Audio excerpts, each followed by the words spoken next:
So I had this idea for a forge welded tong. Basically it was scarf your end, fold it over, do your forge weld, make a hot cut, twist the jaw, and you'd be left with something like this.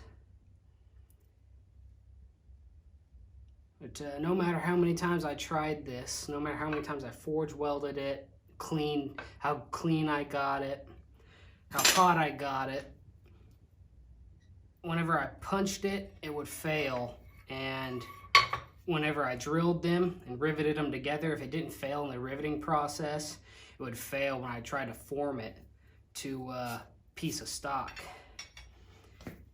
So I got to thinking, what if I just scarf it, fold it over, and forge weld it down this way? So that would give you your boss in your jaw. So fold it over, forge weld it, and then there's your boss, there's your jaw.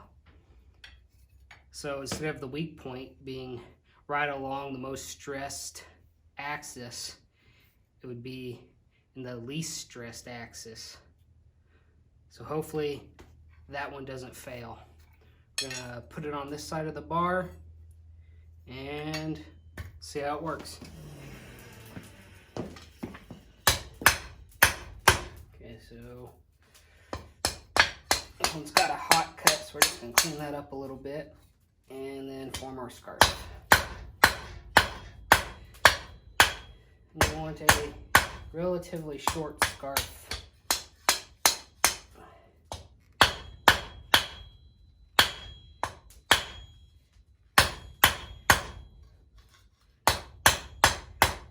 Okay.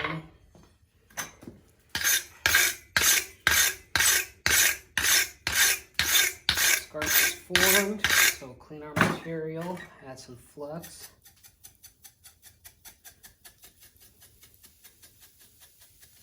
And then we'll put it back in the fire.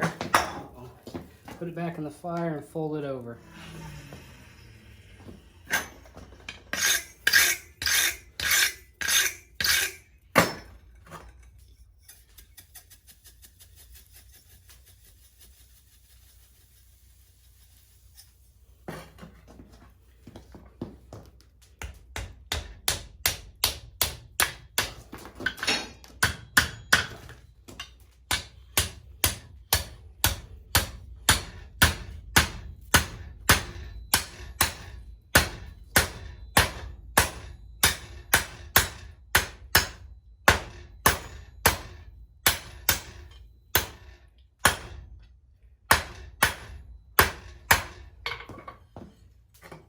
Okay, there's a piece folded over on itself. Give it some more flux before it cools down too much.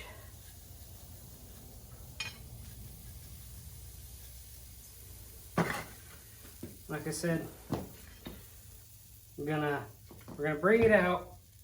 We're gonna forge weld that toe in, give it a couple whacks on top, and then gonna take about, this is 3/8 material. Gonna take a little more than a cube and start forge welding it this way. So that way, just like that traditional tong, you're separating your jaw from your boss. And then heat after that will come out of 45. So that way it gives you clearance for your two tong halves.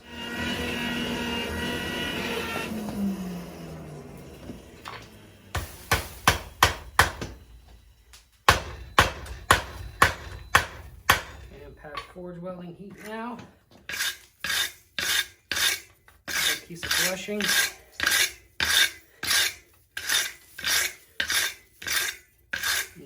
You don't have to worry about forge welding the jaws on this particular tong, just the boss area. So before I flux it, you can see, like I said, our set down. Next time we're going to come in at a 45 to just start defining this. boss how it's supposed to be.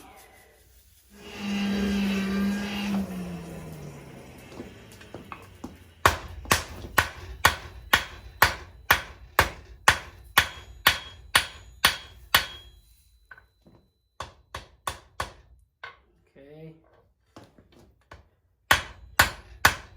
Now our boss is back down to our parent bar dimensions.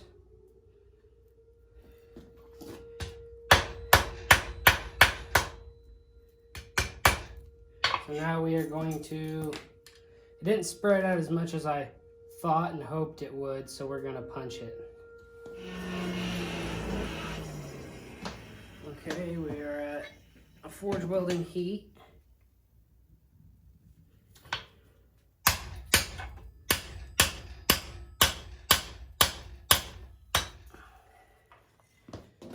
You see I'm starting on the off side, so that way when we go to punch it through, our flat on flat is still good.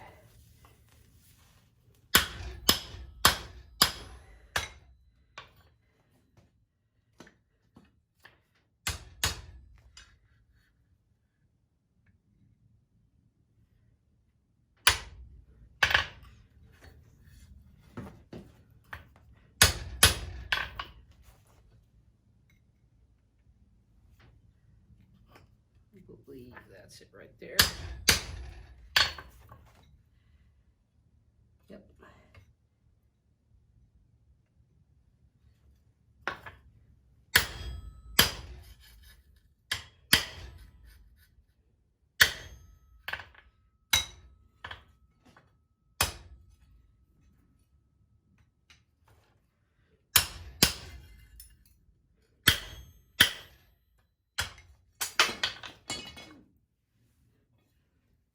There we go. One punched hole. I did this a little cold, so I risked splitting my weld. But thankfully it didn't. Now we will do the rivet trick and size it for a rivet. Okay, I said this in my last tong making video, but it's worth recounting. So here's my rivet stock.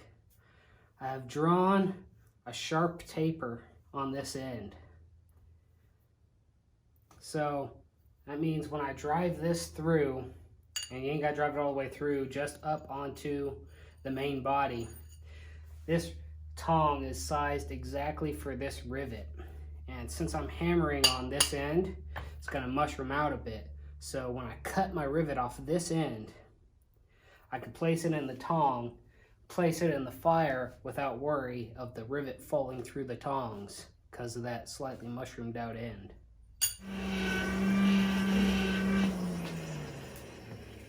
So once again, we're up to a welding heat to help reduce the chance of splitting our forge weld. And we're through.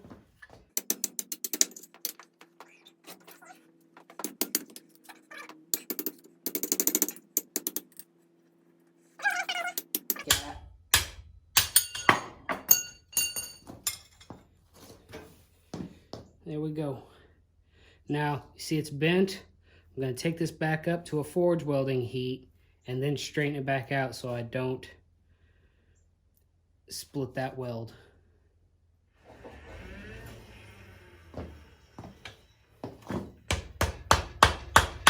Okay, remember we're forming, not forging at this point. So light taps to bring it back straight.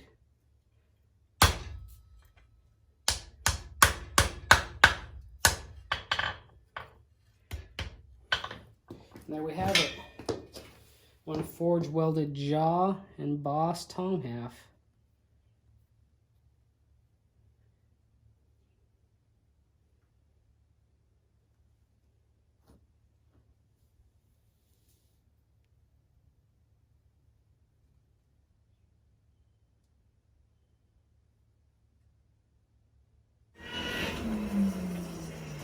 Here's some bonus footage.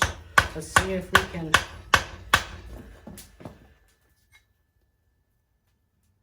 punch and drift the previous style forge welded tong. It's too cold to continue. So far it's not splitting. Like I said, this was folded over, welded hot cut, and the jaw twisted.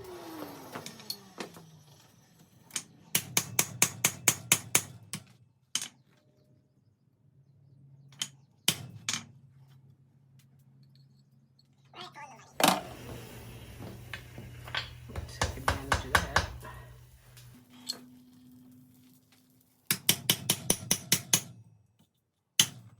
I heard it go through. And just like I suspected would happen, you see our forge weld split. Now I'm going to throw some Iron Mountain flux on that and see if I can't get that to stay.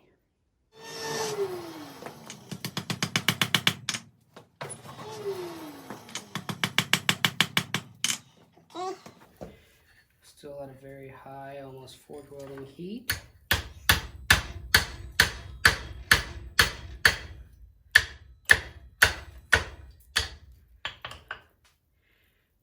Okay. Iron Mountain flux made it stick.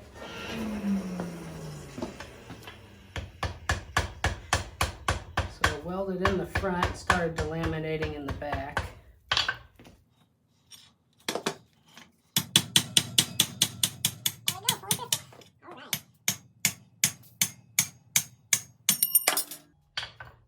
I will be. I got one to survive the punching process.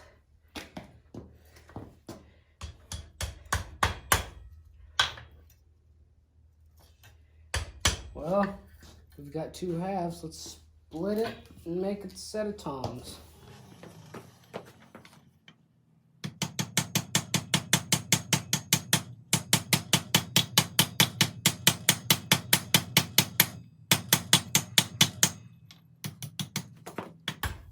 Pre-fit it. Just taper this end down a little bit so it fits easier into the tongs.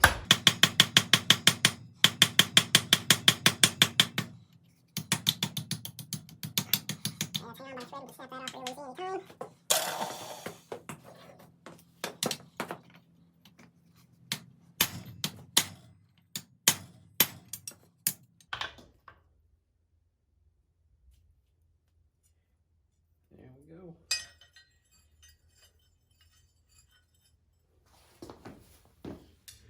Okay, got our rivet.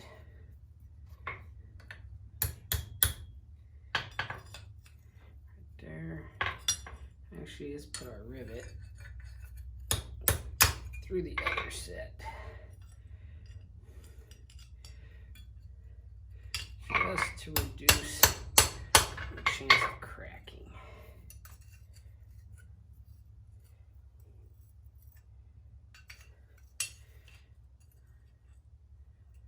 I'm going to heat this up together as a unit and drive that rivet further in before I stick it into those.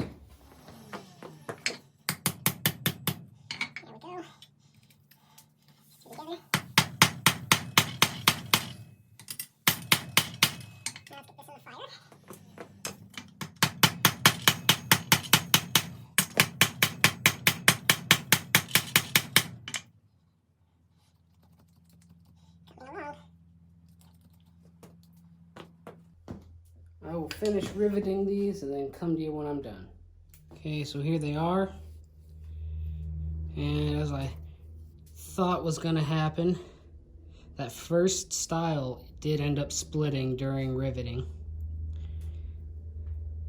Like I said, in that first style, all the stress is placed along the weld, whereas in the second style, there's no stress or hardly any stress placed on that weld. But I got a pair of light duty shop pliers now, at least.